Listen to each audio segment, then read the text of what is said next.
Snowfall in the frontier was rare.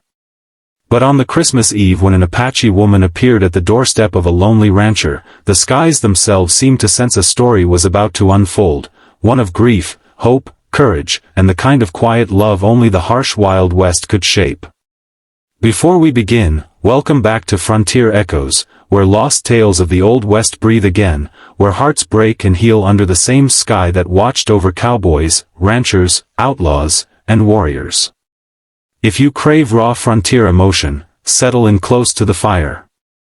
Tonight's story will warm you in ways you didn't expect. Our tale begins in the northern New Mexico territory, during a winter colder than any the region had seen for a decade. Rancher Abraham Holt lived alone on a sprawling piece of land ringed by pine-covered hills. The house was simple, the barn sturdy, the cattle surviving as best they could through freezing winds. Abraham was a widower. His wife, Emmeline, had died 2 winters earlier, from fever that no doctor could ease. Her loss hollowed him out. Since that day, he had spoken little, smiled even less, and lived like a man carved out of silence. He tended his ranch the way some tend to a grave, dutifully, quietly, with a heart still buried beneath the snow of sorrow. Christmas Eve meant nothing to him now. It was just another night to survive the cold. But that night held something different. Just after sundown, as he was shutting the barn doors, he saw movement at the edge of the property, something small, slow, stumbling through the snow. At first he thought it was a stray deer. But as it came closer, he saw the silhouette of a woman, thin, shivering, wrapped in a torn blanket. Her hair was long and black as raven feathers. Her steps were uneven, desperate. "Hey!" Abraham shouted. "You all right?" She froze, startled like a hunted creature. He took a few steps closer but kept his hands visible. That was when he saw her face, young, frightened, with striking high cheekbones and dark eyes clouded with exhaustion. "I need shelter," she said in a trembling voice. "Please. Just for the night." Her English was clear but accented. "Apache." Abraham blinked. It was Christmas Eve, below freezing, and a lone Apache woman was on his land asking for sanctuary. He could already imagine the questions the town would ask. The judgments. The trouble it could bring. But he wasn't the kind of man who could turn away someone in this condition, especially not on a night like this. "You'll freeze out here," he said gently. "Come inside. I ain't gonna hurt you." She hesitated a long moment, as if unsure whether he was a threat or a lifeline. Then she nodded weakly. He helped her walk to the house. When she stepped into the warmth of the fireplace glow, she nearly collapsed. Abraham caught her before she hit the floor. "You're half frozen," he murmured.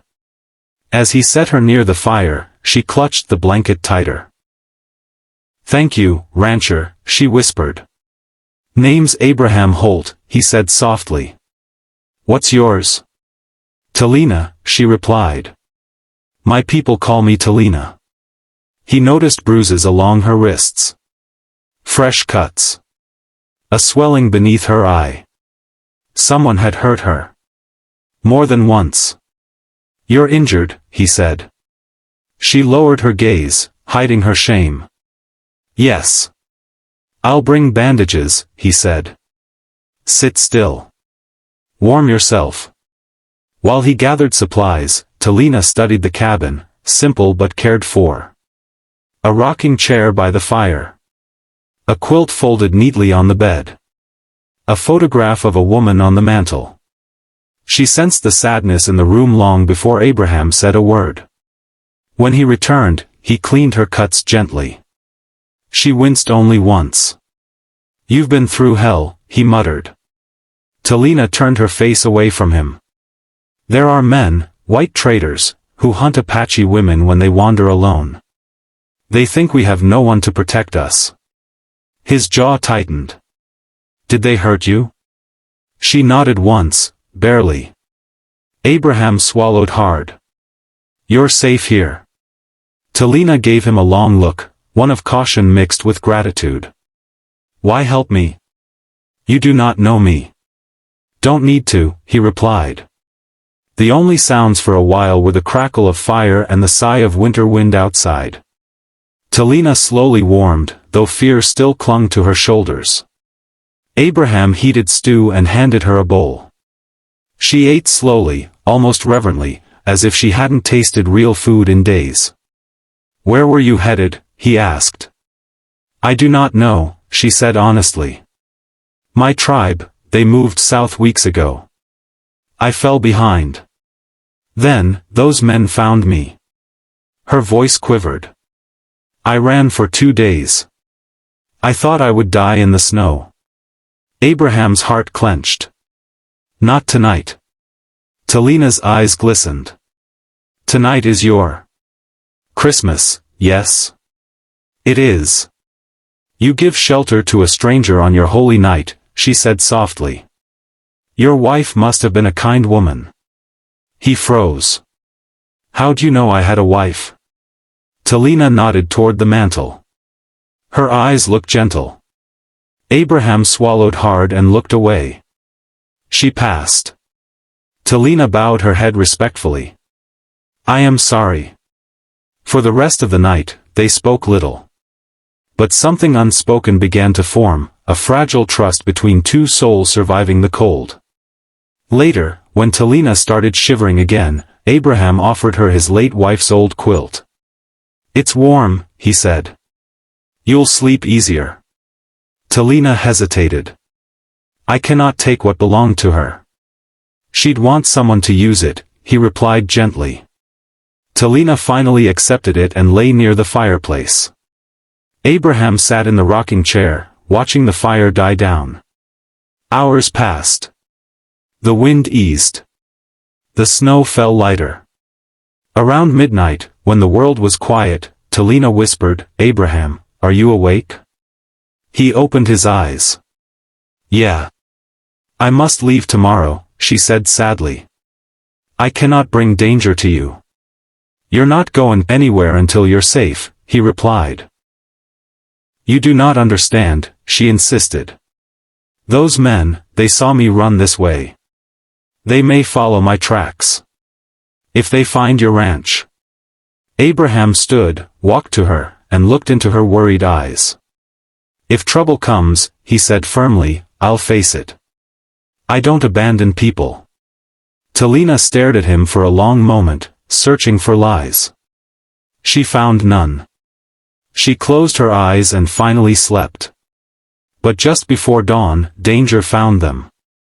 The sound of horses. 3 of them. Voices outside. Abraham grabbed his rifle and moved quietly to the window. Talina sat up, fear rippling through her like a storm. It's them, she whispered. The traitors. Abraham recognized the type, men who hid behind liquor and violence, who treated Apache women like prey. One of them shouted, Halt! We know she came this way. Bring her out and we'll leave peaceful. Abraham stepped outside, rifle raised. No one's comin' out. A cruel laugh followed. That's your final answer? It is. Inside the cabin, Talina watched through the window, trembling. She had seen men die before. She didn't want Abraham to be one of them, because of her. The standoff grew tense. Snowflakes drifted softly between the armed men like tiny ghosts. You got, till I count 3, the leader snarled. 1. Abraham fired a shot at the ground near their horses. The ground burst in a spray of snow. I ain't warning again, Abraham said coldly. The men realized he was no easy target. And they weren't ready to die for a chase. This ain't over, the leader spat. We'll be back. They rode off into the trees. Abraham re-entered the cabin, closing the door behind him. Talina stood silently, eyes filled with worry. You shouldn't have risked your life, she whispered. You're under my roof, he replied. That means something. A long, weighted silence followed. Then Talina did something unexpected. She stepped closer and lightly placed her hand over his heart. "You are a good man, Abraham Holt," she said softly. He swallowed, unsure how to react. It had been so long since anyone touched him with kindness. The next morning, despite the danger, Talina insisted on helping him tend the ranch.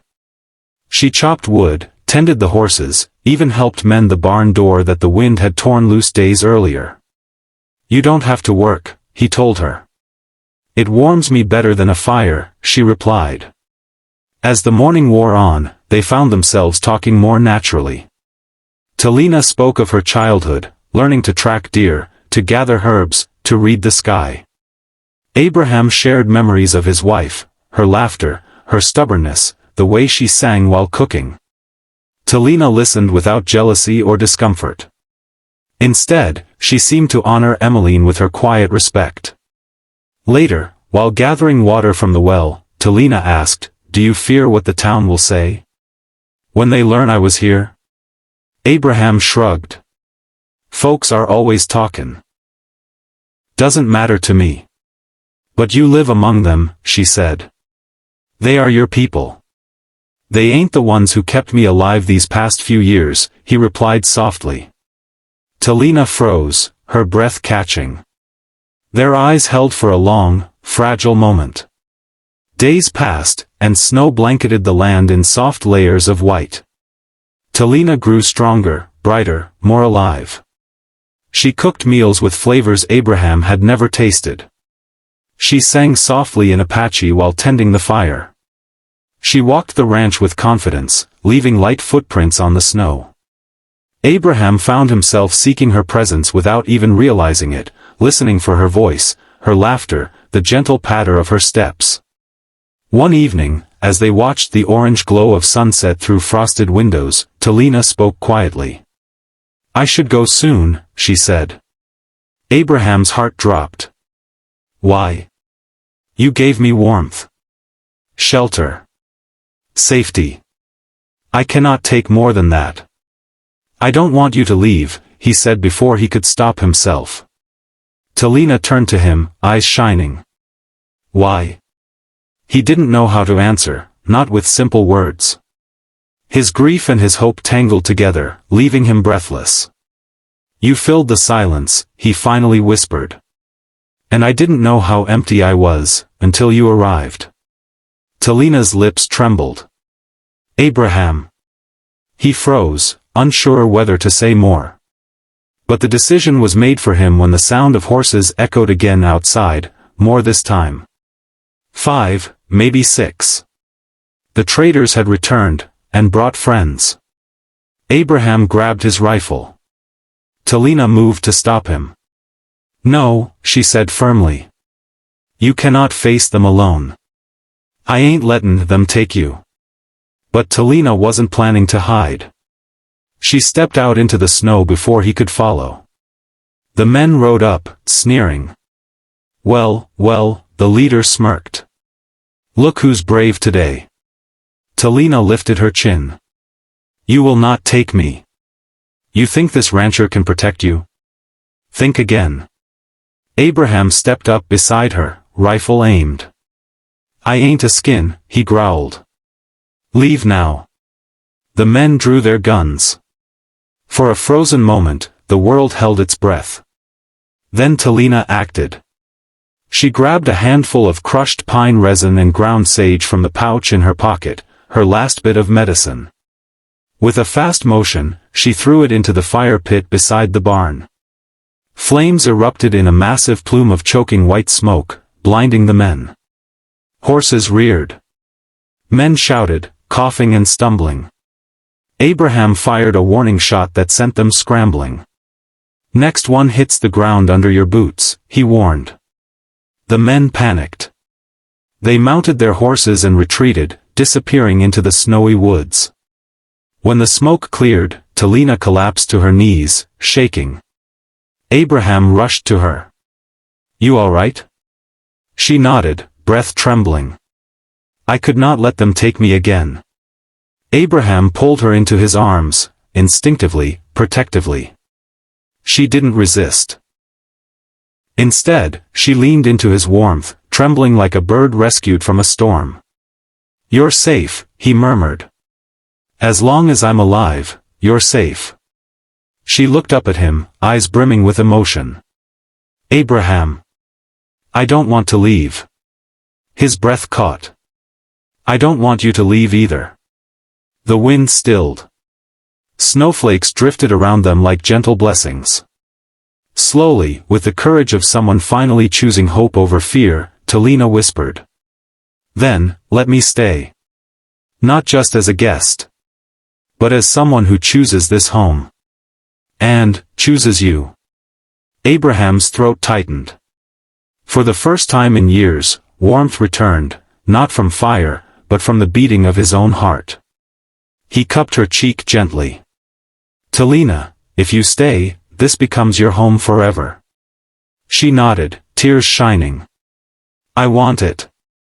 Their hands intertwined, two broken souls finding one another on the coldest night of winter.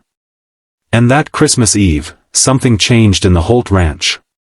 The walls felt warmer. The air gentler. The silence softer. A widowed rancher opened his door to a stranger, and found purpose again. An Apache woman fleeing danger found not just shelter, but a life she never imagined. Together, they built a future stronger than the winter, stronger than fear, stronger than the past that tried to break them. If you want more Wild West stories filled with emotion, courage, and the raw spirit of the frontier, stay close to Frontier Echoes. More tales wait just over the horizon.